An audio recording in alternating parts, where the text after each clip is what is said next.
الكاس زملكاوي وزيزو أهلاوي.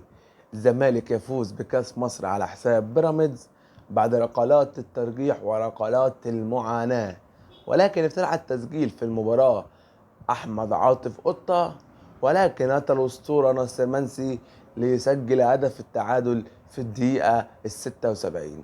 والزمالك حاول في الوقت الإضافي ولكن لم يحلفه الحظ، ولكن الحظ أتى في ركلات الحظ الترجيحية. في ليلة العيد والوقفة الزمالك كان البطل، وفي أول أيام العيد الأهلي حب يترجن علينا شوية وقال لك زيزو أهلاوي. شوف كمية الكلاحة وكمية الوقاحة اللي وصل لها النادي الأهلي إيه، والتلقيح. يعني شوف كمية الكلاحة والتلقيح اللي الأهلي وصل لها.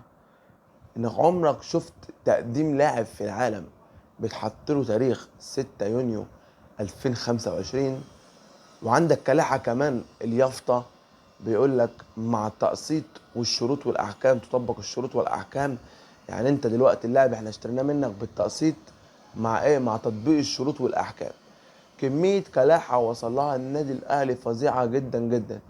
بيقول لك وأرض اللواء، بيقول لك كل الطرق تؤدي إلى الجزيرة، من أرض اللواء ومن أرض ميت عقبة ومن أرض الجيزة.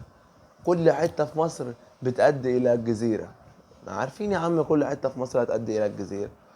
يقول لك نسر جديد في الجزيرة. نسر إيه وقرف إيه؟ والله هتبقى النكسة الأكبر في تاريخ الزمالك هي إمام عاشور.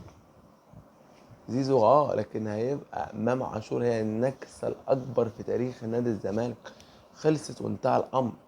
إمام عاشور لاعب بقيمة زي دوت ما كانش ينفع تفرط فيه، لكن التاني كلح. هي كلاحة ما بعدها كلاحة.